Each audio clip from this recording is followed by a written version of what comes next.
Siapa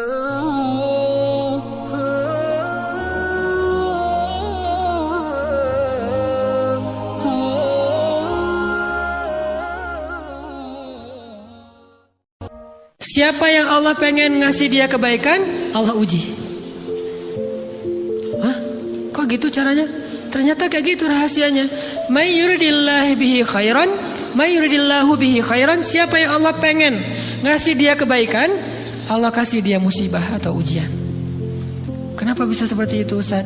Fa inna ma'al usri yusra, inna ma'al usri yusra. Seolah-olah Allah bilang di dalam ayat itu, kalau kalian mau dapat kemudahan, biasanya lewatnya kesusahan dulu. Kalau kalian pengen dapat keberuntungan, biasanya dapatnya kerugian dulu. Tapi keberuntungan dan kerugiannya pasti gak sebanding. Keberuntungannya jauh lebih besar daripada kerugiannya. Kerugian itu kayak modal doang, DP. Jadi kalau kita mau dapat kejutan dari Allah, Allah kasih kita DP. DP-nya apa? Ujian. DP-nya musibah. DP-nya rasa gak nyaman. Itu DP tuh. DP terhadap apa? DP dari Allah terhadap hadiah-hadiah besar yang Allah pengen ngasih ke kita setelahnya. Cuman banyak orang yang menolak DP ini. Sama kayak kita misalnya, kalau kita mau ngasih dia hadiah, kita kasih dia kayak kejutan dulu. Dia lagi ulang tahun nih, disiram air dulu. Setelah itu dikasih hadiah-hadiah yang mahal. Rela gak disiram air demi hadiah? Rela, udah siramin lagi aja. Kalau setelahnya ada hadiah. Yang kita gak rela, kalau setelah disiram disuruh bersih-bersih sendiri dan gak dikasih apa-apa, kan gak rela tuh. Berarti ini bab iman. Yakin gak kalau Allah tetap ngasih hadiah? Kan sabar dan iman itu ternyata tahu aman, kembar. Kalau kita yakin Allah ngasih hadiah setelah ngasih kita DP ujian, ya kita akan sabar. Gak apa-apa deh, bentar lagi mau dikasih hadiah, digini-giniin juga gak masalah. Dibully, diapain sama Allah, biarin aja. Ya Allah saya sabar, kan bentar lagi mau dikasih hadiah nih. Ini masalah yakin. Tapi kalau kita gak yakin, apa sih maunya Allah, gitu kan? Begitu kalimat ini keluar, maka yang muncul setelahnya adalah mengeluh, berputus asa, dan gak akan sabar menghadapi ujian. Ujian, kata Nabi, may yuridillahu bihi khairan, siapa yang Allah pengen kasih hadiah, siapa yang Allah pengen kasih kejutan, siapa yang Allah pengen kasih pertolongan, siapa yang Allah pengen kasih kebaikan, yusib min, Allah akan uji dia dulu. Ini sunnatullah. Sehingga kalau kita lagi diuji, yang kita lihat jangan ujiannya, apa setelah itu. Gimana ngelihatnya Ustaz? Gak kelihatan. Dengan mata hati. Istafti qalbak, tanya kepada hatimu, kelihatan gak? Dengan mata hati. Gimana ngelihat dengan mata hati? Dengan iman, saya percaya Allah pasti ngasih kebaikan setelah ini. Orang Allah sendiri yang ngomong, gak ada satu huruf pun di Al-Quran yang salah. Apalagi satu ayat, apalagi dua ayat. Fa inna ma'al usri yusra, ditegesin lagi, inna ma'al usri yusra. Tapi usr dulu, baru yusr. Dikasih kesusahan sedikit, dikasih kemudahan yang banyak. Dikasih kesusahan sedikit, dikasih kemudahan yang banyak. Ini yang kita coba bangun, tajdidul iman. Bangun memperbaharui yakin. Sehingga ketika kita diuji, sedih, wajar. Mengaduh sedikit, bukan mengeluh ya. Kalau mengeluh kan nyalahin Allah. Kalau ngaduh, yang namanya orang dicubit kan, itu ngaduh. Tapi kalau, apa sih maunya Allah? Nah itu ngeluh. Antara mengadu dengan mengeluh berbeda. Mengadu itu manusiawi, sedih itu manusiawi, air mata bahkan bukan hanya manusiawi, itu rahmat dari Allah. Orang yang gak bisa menangis itu yang bahaya. Kalau kita masih bisa menangis, berarti kita masih peka hatinya. Bukankah anak kecil paling sering menangis? Berarti hatinya peka. Siapa lagi setelah ini anak kecil yang paling sering menangis? Cewek. Cowok itu emang gak punya perasaan, makanya jarang nangis. Cewek dikit-dikit nangis, jangan bilang, cemen banget sih nangis, apa, cengeng apa. Enggak, karena dia perasaannya lebih peka dari kita. Itulah kenapa Allah menitipkan bayi kepada perempuan. Kalau dititipin ke laki-laki, hancur. Di balik kepekaan perempuan, di balik sensitifnya perempuan, di balik perasaannya yang luar biasa, di situ Allah Subhanahu wa taala menitipkan amanah, dia yang paling baik dalam merawat bayinya. Perempuan secara umum mungkin lebih banyak bicara daripada laki-laki ya. Walaupun ada orang yang perempuan pendiam banget, ada yang nggak ngomong sama sekali, misalnya diem-diem aja, ada. Tapi secara umum perempuan lebih banyak berucap daripada laki-laki. Emangnya ini kekurangan? Bukan. Ini kelebihan. kalau dia berikan itu dalam hal yang tepat. Apa yang tepat? Mendidik anak. Justru karena perempuan banyak ngomong, lebih baik dalam mendidik anak daripada laki-laki. Laki-laki itu kurang mendidik, kurang mengedukasi kepada anak dengan usia tertentu karena dia jarang memahamkan. Salah hanya marah, salah hanya ditegur. Kalau ibunya jelasin, nah gini sebelum tidur ibunya yang ceritain banyak cerita. Saya sendiri ngalamin. Sering mana seorang ayah sama ibu interaksi sama anak dalam bentuk verbal? Sering ibu. Jadi menangis itu rahmat dari Allah. Gak apa-apa, nangis saja. Dan itu tidak disebut mengeluh. Kamu kok nangis? Kan orang Islam harus sabar. Emangnya nangis dengan sabar itu bertolak belakang? Sabar tetap sabar. Ya nangis jalan aja terus nangis. Nangis apa pakai nangisnya nggak cuma nangis doang. Emotikonnya juga nangis, berderai-derai gitu. Sampai air matanya menggenang gitu kan ya. Boleh lah. Ditambah lagi dengan visual menangisnya. Posting bahwa dia lagi tertusuk duri dengan postingan kaktus atau apalah. Dia pengen share ke semua orang bahwa saya sedang sedih. Sehingga nanti ketika ada orang yang menghibur dia dengan sedikit kata-kata yang sabar ya segala macam, wah makin berderai-derai. Itu belum jadi.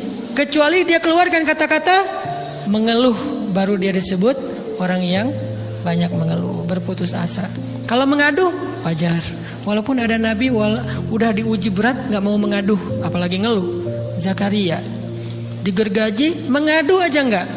Kenapa? Karena kata malaikat, kalau kamu mengaduh sedikit aja, maka Allah Subhanahu wa taala akan menghancurkan kaum ini.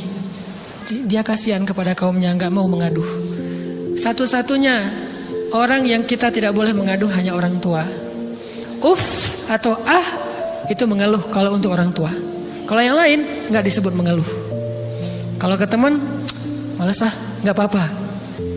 Jangan sering-sering tapi. Apaan sih? Ke teman boleh. Tapi ke orang tua, saja, itu bukan lagi mengadu, itu sudah mengeluh. Khusus untuk orang tua. Kalau di antara manusia. Kalau kepada Allah dan Rasul, pastinya lebih dari itu. Ketika kita diam saja, tidak langsung beranjak sami'na wa ata'na labbaika ya rabbi wa sa'daik, enggak memenuhi panggilan Allah, itu sudah disebut bagian dari kufur ingkar. Tapi minimal kita mungkin masih mengaduh, kita masih menangis, kita masih lelah, kita masih merasa lemah. Setidaknya kita tidak mengeluh. Kenapa? Kita percaya Allah kalau mau ngasih hadiah kepada hambanya, DP-nya itu ujian. Dan yakinlah hadiahnya minimal 10 kali lipat lebih baik daripada ujian itu. Minimal, karena gak ada amal soleh yang dibalas di bawah 10 kali lipat tuh gak ada. Amal soleh, amal ya bukan niat. Amal yang udah kita kerjakan minimal dibalas 10 kali lipat. Minimal, maksimalnya bighairi hisab, tanpa batas. Bighairi hisab, tanpa batas. Ada yang 700 kali lipat kayak sedekah. Tapi tetap aja ayat sedekah di akhirnya ujung-ujungnya apa? Bighairi hisab juga kan? Berarti sedekah itu minimal dibalas 700 kali lipat. Minimal. Kalau kita yakin. Selalu syaratnya kalau kita yakin. Dan saya ngebuktiin itu banget. Saya pernah ngalamin lagi jalan-jalan di sebuah kota yang ada becak kayuhnya, becak sepeda gitu ya. Jalan terus saya bilang, Pak berapa ongkosnya? 20.000. Udah naik aja 20.000. Karena kita keliling-keliling kota, ternyata saya jadi kasihan sama dia 20.000. Kasihan kan 20.000 dibayar keliling kota. Walaupun pas mampir beberapa tempat mungkin dia dapat tips ya. Tapi saya nggak tega gitu, dia cerita tentang anaknya lagi sekolah apa segala macam, makin bikin baper kan. Pas selesai saya kasih dia 100.000. Dari 20.000 dikasih 100.000 karena kasihan. Dan saya yakin nggak mungkin sedekah itu sia-sia. Kan Nabi bersumpah kan, demi zat yang jiwaku di dalam genggamannya, tidak berkurang harta karena sedekah. Demi Allah kata Nabi, nggak berkurang harta karena sedekah. Berkurang harta karena belanja, ya. Berkurang harta karena pacaran, banget. Modal banget kan, apalagi buat cowok. Tapi berkurang harta karena sedekah, nggak mungkin kata Nabi. Demi Allah nggak berkurang harta karena sedekah. Berkurang harta karena istri, nggak. Karena memberi kepada istri itu pahalanya lebih gede daripada sedekah. Makanya ngemodalin pacaran setelah nikah itu tumbuh berkah. Modal pacaran sebelum nikah itu apes.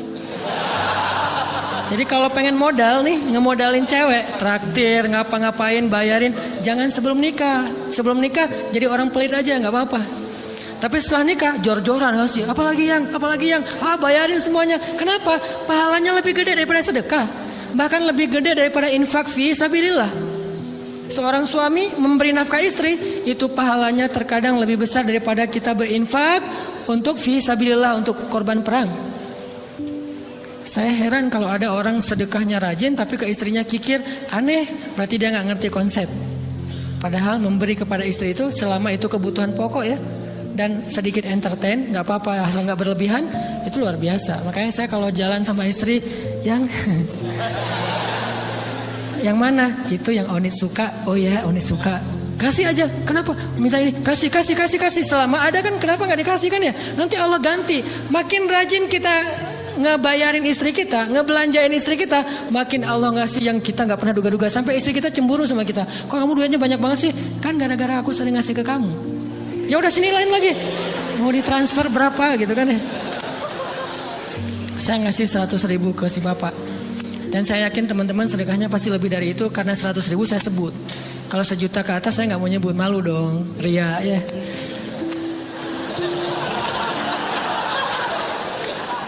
Sebenarnya nggak pernah sih.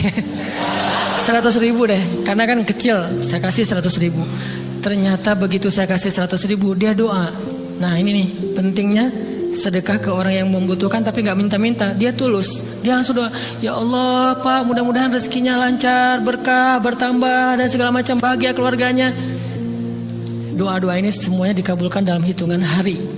Pertama, bertambah bahagia rumah tangganya, dapat kecupan dari istri. Dia nganggap suami saya cowok banget sih, mulai 1 nih.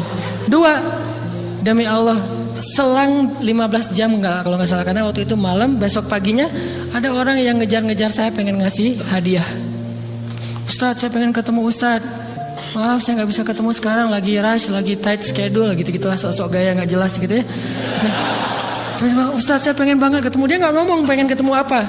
Kalau dia bilang mau ngasih duit kan langsung saya prioritaskan kan ya. Berhubung dia nggak ngomong, ya udahlah, saya sosok jual mahal gitu. Tapi yang namanya rezeki kan gimana kita tolak, dia datang kan. Saya nolak. Pokoknya sebentar aja, 5 menit nggak akan ganggu waktu Ustaz. Ya udah besok pagi ya pas breakfast gitu. Pakai gaya-gaya dikit breakfast. Pas breakfast, oh ya siap Ustaz. Jam berapa? Jam 8. Udah janjian jam 8. Mungkin orangnya nih dengar live streaming, Pak jazakumullah khair jaza. Makasih banyak, mudah-mudahan Allah tambahkan rezekinya. Terus beliau besok mau flight ke luar kota jam 8. Akhirnya ngubungin lagi malamnya, Pak Ustadz maaf gak bisa ketemu besok, karena saya jam 8 itu jadwal terbang.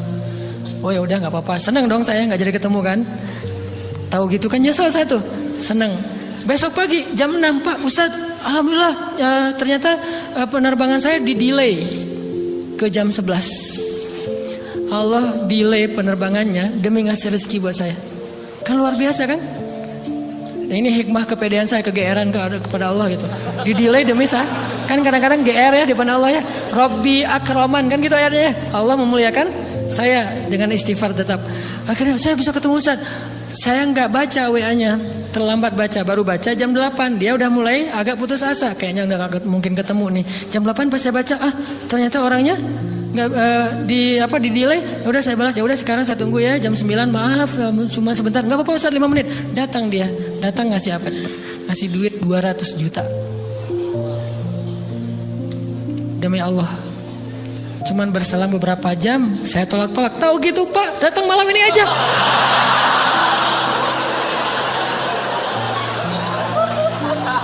Harusnya malam itu juga saya cari orangnya. Kalau perlu saya yang nyamperin Bapak, Sherlock, saya kejar. Manusia gitu banget ya. Tapi Masya Allah di situ saya jadi tahu, oh doa orang itu lebih akurat, lebih mantap, lebih diijabah daripada doa saya. Mungkin bukan karena sedekah, tapi karena doa setelah sedekah. Ya Allah dan segala macam dimudahkan sama Allah. Itu luar biasa loh. Saya nggak percaya. Saya pikir main-main. Orang nih iseng kayaknya pengen ketemu doa.